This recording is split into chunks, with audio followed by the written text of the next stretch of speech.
जन्ममृत्यू प्रमाणपत्रासाठी 100 रुपये घेऊन कोट्यवधी रुपयांची आर्थिक लूट संपूर्ण राज्यात सुरू आहे।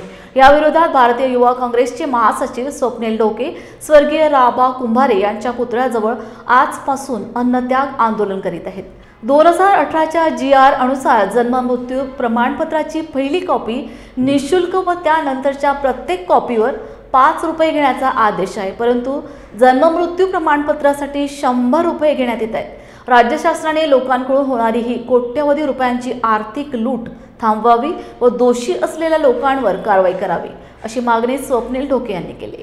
बाबा कुमारे अमर रहे, अमर रहे, अमर रहे। बाबा कुमारे अमर रहे, अमर रहे, अमर रहे। मागणी हेच आहे की जनतेपासनं आज एवढे पैसे घेण्यात आलेले आहे, त्यांना आरोपी बनवण्यात यावी। वरतपासून तर खालतपर्यंत ज्यांनी पैसे घेतलेले आहे आरोग्य विभागाने सर्व आणि ह्या जनतेपासनं पैसे घेण्यात येईल।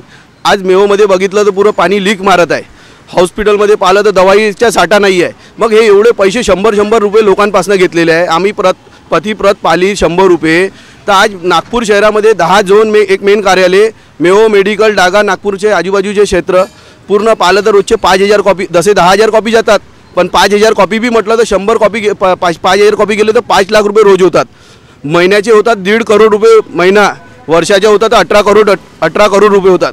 2018चा GR आहे, 2018च्या GR आहे। आता पैसे आपण लावले तर किती रुपये होतात? लोकांपासून जनतेपासून लूटमार केलेली आहे, पण आपल्याला ते जनतेचा जो पैसा लुटलेला आहे ते तिजोरीमध्ये घेतलेला पाहिजे गव्हर्नमेंटने, आणि ते जे आरोपी आहे त्यांना आरोपी बनवलं पाहिजे। आम्ही सिंगल साहेबाला आम्ही त्यांना आरोपी बनवून दिलेला आहे, त्यांनी आतापर्यंत कारवाई नाही केली। त्यांना आम्ही माहिती अधिकारमध्ये विचारलं का बरं यांच्यावर कारवाई नाही होतात। जसं साधारण मी आता काहीतरी केलं तर माझ्यावर 353 253 लावतात, पण त्यांच्यापर्यंत आतापर्यंत कारवाई का पोलीस स्टेशननी कोणी कारवाई केली नाही आहे।